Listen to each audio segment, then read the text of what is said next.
তুগ্গার Durga টু-এর actor কো অ্যাক্টররা কি বলছেন শুনুন এসবিটিভি নিউজের পর্দায়। দুর্গা দুর্গা টু দুর্গার ক্যারেক্টারটা করবে কেমন লাগছে? একদম ফার্স্ট খুব নার্ভাস ছিলাম, কিন্তু হলো হলো আর খুবই ভালো লাগলো। খুব ভালো লাগলো প্লে করে, আর প্লে করতে পারলাম যে একটু কত কষ্ট করে চিন্তা নেই আসবে। আপনাকে মেন এই অভিনেতার মেন মুখে দেখা গেল, সমাজকে কি বার্তা দিতে চাই?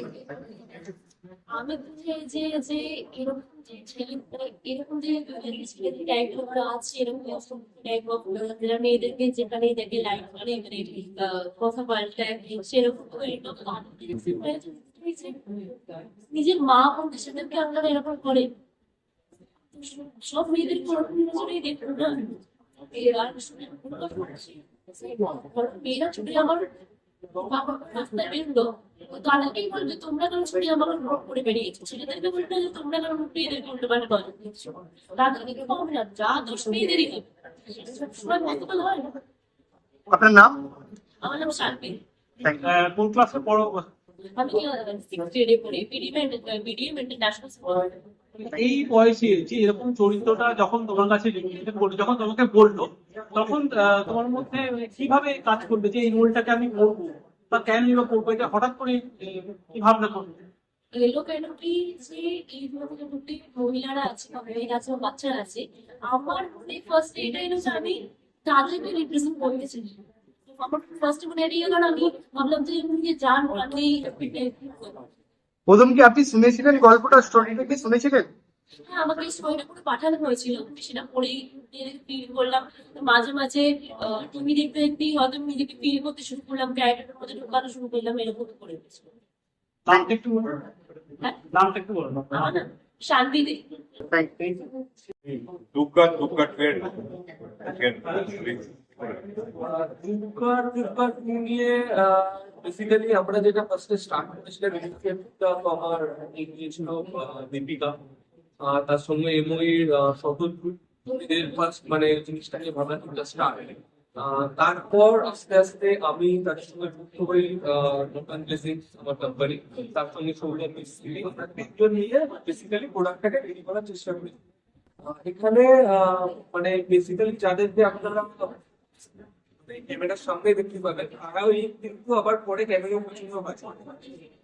মানে যে শটটা তখন আবার হচ্ছে, যখন আমি ক্যামেরার সামনে, তখন হয়তো আমার কোনো মানে সৌরভ বা দীপিকা এরা হয়তো শটটা নিয়েছে, আবার যখন ওদের শট হয়েছে তখন আমি শট নিয়েছি, এরকম করে মানে বেসিক্যালি ব্যাপারটাকে আমরা রেডি করেছি। তো আমাদের বেসিক যেটা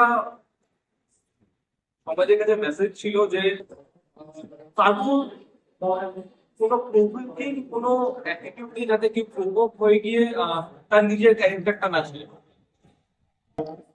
আপনি যে ক্যারেক্টারটা করলেন, আপনার কোন কি যে ড্রামা ক্যারেক্টার করলেন, সেই ক্যারেক্টারটা বিষয়ে কি করতেন? ক্যারেক্টারটা বেসিক্যালি মুভিটা দেখে বুঝতে পারে, ক্যারেক্টারটা বেসিক্যালি নিজে কিন্তু খুব একটা খারাপ না। অবভিয়াসলি এখন একটা বড় লোক বাবার ছেলে, সে একটু পাড়ায় আড্ডা মারবেই।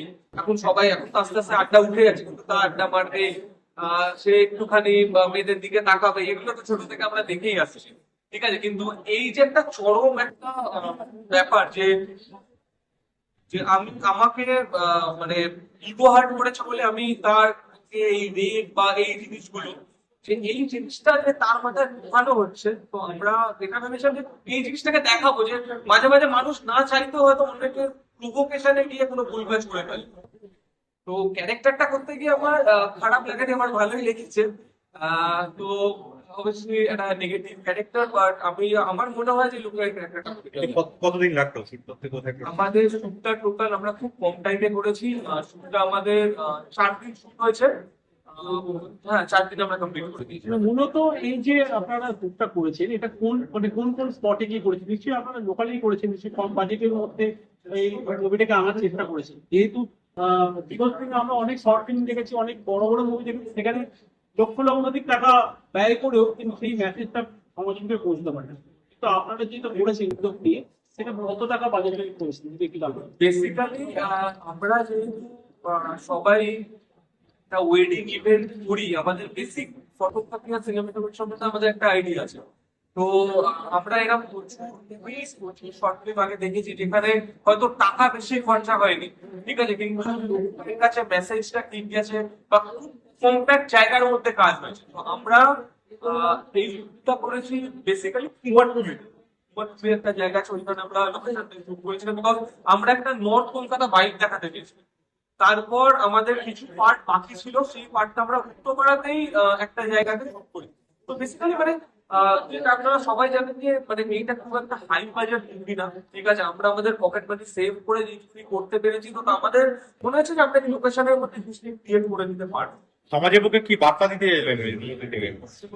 সমাজের কাছে বার্তা দেওয়া আমার মতো একটা নগণ্য মানুষের ঠিক হবে না, ঠিক আছে। আমি রিকোয়েস্ট করতে পারি সবাইকে যে প্রেম করা খুবই ভালো, ঠিক আছে, অবভিয়াসলি কাউকে অ্যাপ্রোচ করাও খুবই ভালো, কিন্তু অ্যাপ্রোচ করাটা যাতে একটু সফিস্টিকেটেড হয়। কেউই চায় না যে কেউ কাউ দিয়ে মানে হাত টানুক বা কিছু করুক, ঠিক আছে। মানে আমার মনে হয় যে অবভিয়াসলি দেখুন, আজকে একটা ছেলের একটা মেয়েকে ভালো লাগতেই পারে, একটা মেয়েরও একটা ছেলেকে ভালো লাগতেই পারে, ঠিক আছে, কিন্তু এই অ্যাপ্রোচটা যাতে বেটার। আমার মনে হয় this is the final. আমার নাম অভিষেক বিশ্বাস, আমি the cotton distinct photography company ruler. আর ডেডিকেশন বলতে আই এম আ ফটোগ্রাফার। হ্যাঁ, ফিল্মেতে আপনার রোল ডেডিকেশন মানে আমি তো মেন ভিলেন, এর থেকে বড় ডেডিকেশন আর কিছু হতে পারে না। Final for me. আপনার মহালয়ার শুরুর দিকে আপনার এই শর্ট ফিল্মে এটা বলতে গেলে প্রথম আমরা এই মানে একটা শর্ট ফিল্ম করলাম, মানে অনেক তো সমাজের যা অবস্থা বা সমাজের অবস্থার কিছুটা পোর্শন বলতে গেল কিছু মানুষকে কিছু মানে কিছুটা পোর্শন আমরা একটু প্রোটেস করার চেষ্টা করলাম নিজেদের মধ্যে। মানে আমরা তো একটা শিল্পী, মানে আমরা তো ফটোগ্রাফির সাথে যুক্ত, ফটোগ্রাফির মাধ্যমেই আমরা চেষ্টা করলাম যে কিভাবে প্রোটেস করা যায়, মাধ্যমে আমরা কিভাবে প্রোটেস করতে পারি। আর এছাড়া মানে এমনি একটা জিনিস বলবো যেটা আমি মানে শেয়ার করলাম একটু আগে, সেটা হচ্ছে যে আমার একটা অসুস্থতা ছিল, জন্যই আমার ট্রিটমেন্ট ঠিক করেছিল আমার গাড়ি ফেরানোর জন্য একটা মুভি করা হবে, সেখান থেকেই চিন্তা ভাবনা দিয়ে মহালয়ের জন্য আগামী প্রজন্মকে কি যে বার্তাটা দিতে চলেছে কতটা প্রভাব করতে পারে? আশা করছি প্রভাব ফেলবে, ভালোই প্রভাব ফেলবে। এবার ডিপেন্ড করছে কতটা ছড়িয়ে যাবে তার উপরে।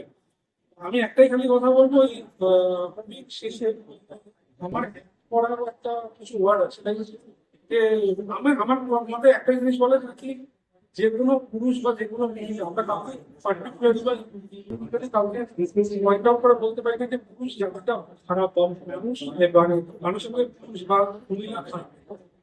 কিছু মহিলা কিছু মহিলা জন্ম কিছু জগৎটাকে খারাপ বলা হয়, কিছু জগৎটাকে খারাপ বলা হয়। বাট আমাদেরকে বেসিক্যালি আমাদের জন্যই প্রগ্রেস করতে হবে, নিজেদের জন্য নিজেদেরকে নিতে হবে। ব্যাপার তুমি যেই হও তোমার জন্য নিজের জন্য তোমাকে নিজেকেই নিতে হবে। আর মা দুর্গা তো আছে আমাদের রক্ষা করার জন্য, যে কোনো রূপে সে ফিরে আসতে পারে। মানে যখনই এরকম মুসলিম থেকে এরকম ভ্রমণ করা, তো ভ্রমণ করার জন্য সবসময় যে ক্যারেক্টার সেটারই একটা প্রতিচ্ছবি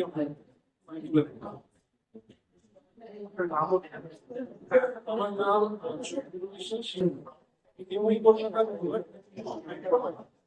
আগামী দিনে কি আর কিছু নতুন প্রোডাকশন আমরা কি দেখতে পাবো আপনাদের? একদমই মানে এখানে এরকম আমরা ইউটিউব চ্যানেলে ছাড়ার পর কলকাতার ইউটিউব চ্যানেলে ছাড়া হবে সন্ধ্যে 7টার সময়, মানে 21 তারিখ সন্ধ্যে 7টার সময়। তো তারপরে আশা করছি কি যে আমরা খুব তাড়াতাড়ি একটা সাথে ফিল করি। প্রত্যেক বছর দুর্গাপূজার সময় মহালয়া হোক তার আগে এবং তার পরেও প্রত্যেক বছর দুর্গাপুজোর আগে দুর্গাপুজোর প্রত্যেকটা পার্ট আসার চেষ্টা করবো। হয়তো দুর্গা যার নাম সেখানে হতে পারে হয়তো পরে মানে পারে আমরা অন্য কারণে দেখতে পাই। এবার জিনিসটা হচ্ছে আমাদের এখানে দুর্গার চোখে দুর্গার চোখে দুর্গা সে তাকে দেখছে, সেই জিনিসটা নিয়ে করার চেষ্টা করছে। হয়তো এরকম অনেক মানুষ রয়েছে বা এরকম দুর্গা রয়েছে যাদের চোখে বিভিন্ন মানুষ দুর্গা রয়েছে। চেষ্টা করবো দেখা যাক নেক্সট বছরে আবার হয়তো ফিরে আসবো বা তার আগে হয়তো অন্য কোনো জায়গায়। সামাজিক মাধ্যমে এত শর্ট ফিল্মের ঘটনা, তার মধ্যে আপনাদের এই শর্ট ফিল্ম আজকের দিনে রিলিজ করুন, কতটা আপনারা আশাবাদী আপনাদের টিমের পক্ষ থেকে? আশাবাদী বলতে গেলে আমাদের নিজেদের স্যাটিসফ্যাকশনটা সবচেয়ে বড় কথা। আমরা স্যাটিসফাই, ঠিক আছে, এবং আমরা যেরকম রেসপন্স একাডেমি পাচ্ছি আমরা স্যাটিসফাই। আর বাদ বাকি লোকে যেটা বলছে সেটা তো মাথা পেতে নেবে অবশ্যই, মানে মানুষজন যেটা বলবে সেটা মানুষ যাতে বলুক বা তারা তাদের রিভিউ দিক, এটাই তো আমরা চাই। তো দেখা যাক এবারে কোথায় গিয়ে দাঁড়ায়। আশাবাদী তো অবশ্যই, মানে দেখা যাক। সাধারণ মানুষ কবে এবং কোন চ্যানেলে কোথায় কবে দেখতে পাবে? ইউটিউবে আজকে সন্ধ্যে 7টা থেকে এটা রিলিজ হবে, 7টার সময় প্রিমিয়ার হবে ইউটিউবে এমআই কলকাতা চ্যানেলে। এছাড়া খুব শীঘ্রই আমরা আমাদের এপিসোড ওয়াইজ ফেসবুকে এবং ইনস্টাগ্রামে আমরা এটা চ্যানেলটা আবার রিপিট করে দিন। MOE Kolkata, MOE Kolkata, MOE Kolkata. আপনার নামটা কি? আমার নাম স্বপন ঘোষ।